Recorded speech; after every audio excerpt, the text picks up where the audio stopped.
கேள்வி 122. ஒரு எண் 42 ஆனது 3:4 என்ற விகிதத்தில் 2 பாகங்களாக பிரிக்கப்படுகிறது. அந்த இரு பாகங்களின் வர்க்கங்களின் கூடுதல் காணுக. நம்ம இந்த கொஸ்டின் என்ன சொல்லிருக்காங்கன்னா, நம்பரை 42 பிரிச்சிருக்காங்க. நம்பர் என்னன்னு முதல்ல கண்டுபிடிக்கணும். கண்டுபிடிச்சு அந்த நம்பரை ஸ்கொயர் பண்ணி ஆட் பண்ணி எழுதணும். ரைட், நம்பர் என்னன்னு பார்ப்போம். பாகங்கள் பிரிச்சாலே என்ன பண்ணுவோம்? பிளஸ் பண்ணுவோம். 7 7ஆல வகுப்போம். வகுத்தா நமக்கு ஒரு பார்ட் கிடைச்சிரும். அடிச்சோம்னா 6. 6ங்கிறதா ஒரு பங்கு. ஒரு பங்கு 6னா முதல் நம்பர் எவ்வளவு வரும்? 3 × 6 18.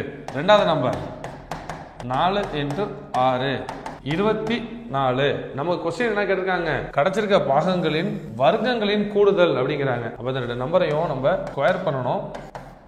ஸ்கொயர் பண்ணி ரெண்டையும் ஆட் பண்ணி எழுதணும். ஸ்கொயர் பண்ணி ஆட் பண்ணி எழுதணும். 18 ஸ்கொயர் 324. 24 ஸ்கொயர் 576. ரெண்டையும் கூட்டினோம்னா 900 வரும். 122 கேள்விக்கான விடை ஆப்ஷன் பி 900.